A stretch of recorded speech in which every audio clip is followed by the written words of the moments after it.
Selamat pagi teman-teman. Dalam video kali ini saya akan berbagi ilmu mengenai contoh lengkap KPI sebuah bisnis manufacturing ya. Jadi kalau Anda punya pabrik yang memproduksi sesuatu itu disebut manufacturing ya. Macam-macam bikinnya ya. Bikin baterai, bikin mesin, bikin spare part, apapun lah ya. Jadi kalau bisnis Anda manufacturing, pabrik atau produksi sesuatu ini relevan bagi Anda ya. Saya tidak hanya ngasih contoh KPI-nya ya, tapi juga contoh targetnya, cara ngukur KPI-nya seperti apa sehingga Anda bisa langsung pakai KPI ini sebagai acuan kinerja di kantor Anda ya. Jadi relevan, sangat bagus. Jadi lengkap, tidak hanya KPI tapi contoh target yang lazim digunakan di bisnis manufacturing dan juga cara ngukurnya. Tapi kenalan dulu ya teman-teman ya, nama saya Yudhya Antareksa, ini yang menyuarakan suara ini ya. Saya seorang konsultan manajemen, saya sekolah S2 HR di Amerika dan menulis banyak buku mengenai manajemen bisnis ya. Dan yang terakhir itu yang penting ya, jadi kalau kantor Anda butuh narasumber atau konsultan training KPI atau training KPI, Anda bisa hubungi saya ya, atau email saya. Saya tunggu undangannya teman-teman ya. Kemudian Anda juga bisa mendownload materi KPI ini secara gratis ya. Link downloadnya sudah saya cantumkan di deskripsi video ini ya. Anda bisa lihat di bawah di YouTube itu di link deskripsinya ada link. Kalau tidak bisa diklik, Anda juga bisa lihat di komen. Di komen paling atas video ini saya cantumkan link downloadnya. Anda bisa klik untuk mendapatkan materi gratis yang cetar membahana. Ada contoh KPI beragam jenis industri, ada contoh KPI semua departemen dan divisi, dan yang terakhir ini yang luar biasa ya, contoh balance scorecard 20 perusahaan raksasa Indonesia ya, termasuk perusahaan manufacturing besar ya, misalnya kayak Astra, Honda Motor, atau Samsung Elektronik gitu ya. Jadi materi gratisnya sangat powerful, sangat amazing. Silahkan Anda download secara gratis. Baiklah ya teman-teman ya, mari kita mulai. Inilah tabel KPI lengkap untuk sebuah industri manufacturing ya. Ada 10 KPI yang lazim dipakai. Ada kolom indikator kinerja atau KPI, kolom penjelasannya, kolom targetnya, ilustrasi saja ini teman-teman ya, Anda bisa ubah sesuai target perusahaan Anda dan juga cara hitung realisasinya. Yang pertama ini penting ya teman-teman ya, jadi tingkat pencapaian produksi. Jadi kesesuaian output actual dengan rencana produksi ini penting ya. Anda setiap bulan bikin planning kan, production planning ya, sebutannya PPIC ya. Production Planning and Inventory Control. Mereka bikin rencana produksi bulanan atau bahkan mingguan. Nah kalau bisa rencananya itu sesuai ya 100% atau paling tidak deviasinya cuma 5%. Jangan terlalu sering meleset. Ya, jadi ini nomor satu ini akan membuat pabrik Anda efisien. Kalau planningnya itu tepat sesuai aktualnya.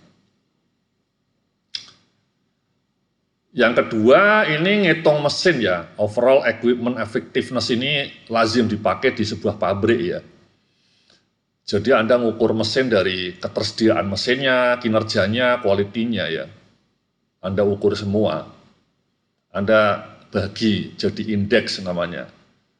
Jadi bukan hanya aspek kesiapan mesin, tapi juga kinerja mesin, aspek kualitasnya Anda ukur, sehingga Anda bisa ketemulah nilainya 85%. Ya. Oke. Yang ketiga, produk cacat ya, jangan terlalu banyak tingkat produk cacatnya, kalau bisa 2%. Ini bahkan tinggi nih, seharusnya 0,05% gitu ya. Jadi jangan terlalu banyak produk yang defect rate-nya harus rendah, 0,5% idealnya. Nomor 4 ini mungkin bisa diukur ya kalau Anda punya produksinya presisi ya. Jadi satu orang menghasilkan berapa.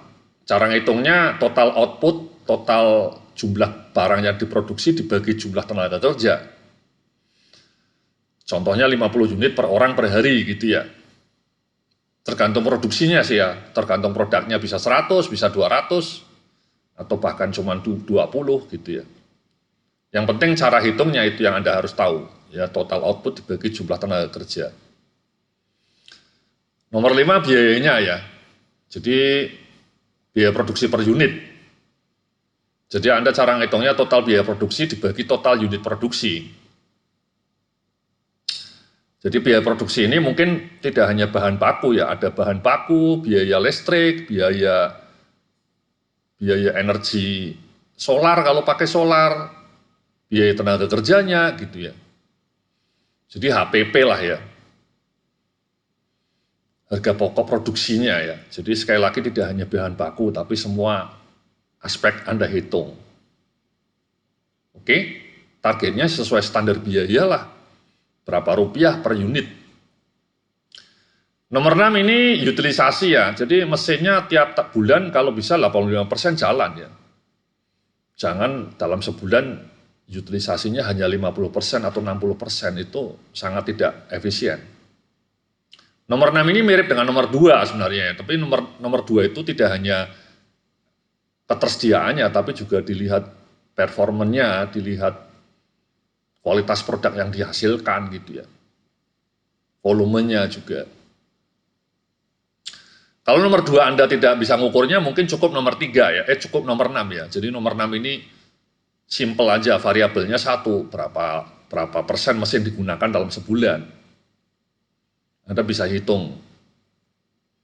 Kalau nomor 2 lebih advance.